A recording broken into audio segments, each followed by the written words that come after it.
దాంట్లో ఫస్ట్ యూనిట్లో కొంతమందికి ఇచ్చారు సార్, ఇంకా కొంతమందికి గొర్రెలు ఇవ్వలేదు. అది రెండో యూనిట్లో కూడా ఇస్తామన్నారు, కొంతమందికి మాత్రం ఇచ్చారు డీడీ కట్టిన వాళ్ళకి, ఇంకా సగం మందికి ఇవ్వలేదు సార్. అయితే మాకు గొర్రెలు వస్తాయి అనేసి అప్పులో సప్పులో తెచ్చుకొని డీడీలు కట్టడం జరిగింది. దాని తర్వాత ప్రభుత్వం పోయింది. ప్రభుత్వం ముందు ఇస్తామంటే మేము డీడీలు కట్టాము. దాని తర్వాత ప్రభుత్వం పోయినాక మా ఊసు పట్టించుకున్న నాదుడు లేడు. మాకు డీడీలు ఇవ్వలేదు తిరిగి, ప్లస్ గొర్రెలు ఇవ్వలేదు. కాబట్టి దయచేసి మన జిల్లా కలెక్టర్ గారు కానీ, సీఎం గారు కానీ, సరే ఉన్నటువంటి నాయకులు మాకు దయచేసి మాకు గొర్రెలు వచ్చే ప్రయత్నం చేస్తే చాలా మంచిది. డీడీలకు అప్పు తెచ్చి కట్టాము సార్. డీడీలే కాకుండా మాకు గొర్రెలు ఇవ్వాలని మేము 100 మంది ఉన్నారు సార్ మండలం మొత్తంలో. ఇది పరిస్థితి. వీళ్ళందరూ కూడా గొర్రెలు కావాలనే కోరుకుంటున్నారు. రాంగా ఉన్నోళ్ళు 400-500 మంది ఉన్నారు. ఇంకా ఇది డీడీలు కట్టిన వాళ్ళమే. అందరం డీడీలు కట్టి ఎదురు చూస్తున్నాం, గొర్రెలు వస్తాయని ఆశిస్తున్నాం. కానీ దానికి ప్రతిఫలం మాకేమి కనపడిపోవాల్సి వస్తుంది. కానీ ఎవరు చేసేది ఏం లేదు. ప్రభుత్వం పోయినాక ఇది మనం చేసిన వాగ్దానం కాదు అనేసి చెప్పడం జరిగింది సార్. గొర్రెలు వచ్చే అవకాశాన్ని కల్పిస్తే మంచిగుంటుందని భావిస్తున్నాం సార్.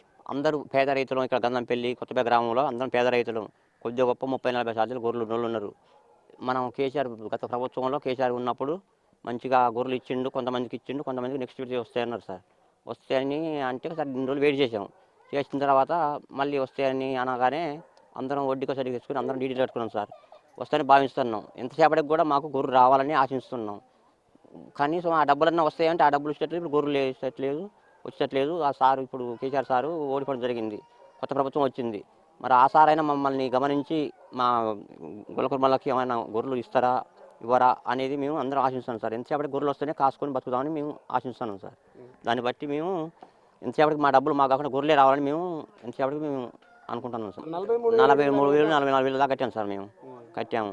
ఇప్పుడు అందరిదే పరిస్థితి సార్. ఆ డబ్బులు వెళ్ళకపోతే ఇబ్బంది పడతారు. అందరం పేదవాళ్ళం ఉన్నాం సార్. దాని గురించి అంత వడ్డీలు తెచ్చుకొని మేము పెట్టుకున్నాం సార్ అందరం, ప్రతి ఒక్క పేదవాళ్ళం కూడా.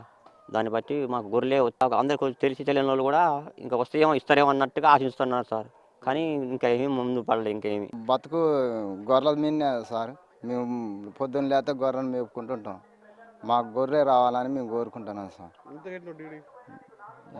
43,000 మాకు గొర్రె రావాలని మేము కోరుకుంటున్నాం sir. For more videos like this, subscribe Big TV channel.